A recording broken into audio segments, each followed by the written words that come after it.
What is going on, everybody? So I am back today to talk about a television series part 2 of the season. So a while ago I talked about You season 4 part 1. It's split into 2 sections because Netflix finds that instead of releasing episodes on a week by week basis, that they'll release a bulk of the episodes and then wait a while and release the bulk of the rest of the episodes.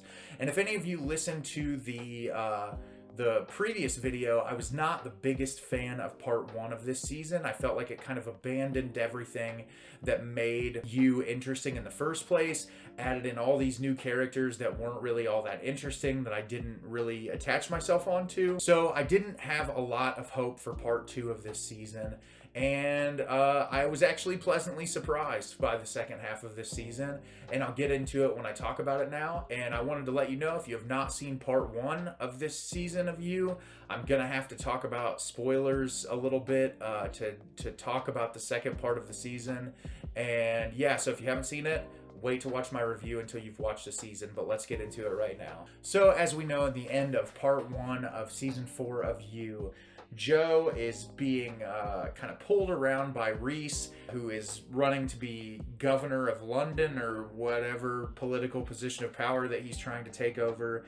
And he is essentially going to manipulate and use Joe for his own benefit because he knows who Joe is as a person and he understands how he operates, and so he wants to take advantage of that. And then we're also introduced to all of the other characters that were in the previous part of the season, where tensions are a little bit higher after the showdown that essentially happened at that place that they all went to, where Joe got locked in the basement and got set on fire. And so Joe is just trying to figure out a way to appease Reese or finally kill him so that he can continue to live his life in the way that he wants to. So that's the baseline premise of the season, is you have Reese and Joe mano a mano, and this season ended up turning into something entirely different. And I'm not going to talk about the plot twist because it is definitely worth just watching. I was really impressed with the execution of the plot twist in this season,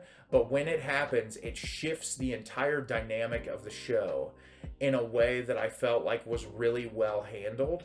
I just wish they would have made part 1 of this season a little bit more engaging, because like in revisiting this, I'd probably just skip to the midway mark because that was the part that was the most interesting.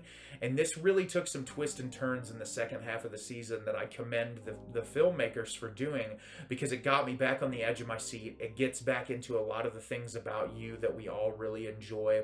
Penn Badgley's performance, I feel like, got better as the season went on, which is something that I can really appreciate. I really like the actor that plays Reese. I think he's really compelling and that he does a really phenomenal job. We end up getting Greg Kinnear in this season, who actually also does a really phenomenal job playing the bad guy, which I was kind of surprised by because I feel like you don't normally see Greg Kinnear play the bad guy in many situations, but he does it in a really great way in this season. And I think a lot of the characters that I didn't really like the way they were written in part 1 of the season, they did a really great job in part 2, kind of building up on them a little more, adding a little bit more depth into each one of their characters. And I feel like the shift of what happened to them at that place that they went to with the fire and all the confrontation between the different characters added a little bit more tension to keep me more compelled throughout the second part of the season, which is something that I feel like this season needed. There wasn't all that much tension other than the very simplistic ideas of part 1. And in part 2, they really grow on those, and they kind of let it sit with you a little bit longer, to where I felt like the impact of this season, especially in the final episode, was really great. And I'm looking forward to whatever they're going to do in the final season. They've taken it in a direction that really leaves opportunity to kind of, do whatever the filmmakers want to do, in a sense, because it's really just overblown and silly, kind of in a way that like I really liked. And yeah, I don't know, I really ended up enjoying the second part of this season. I'm not talking about plot details in particular because I don't really want to ruin it for anyone, because it's just really entertaining and fun.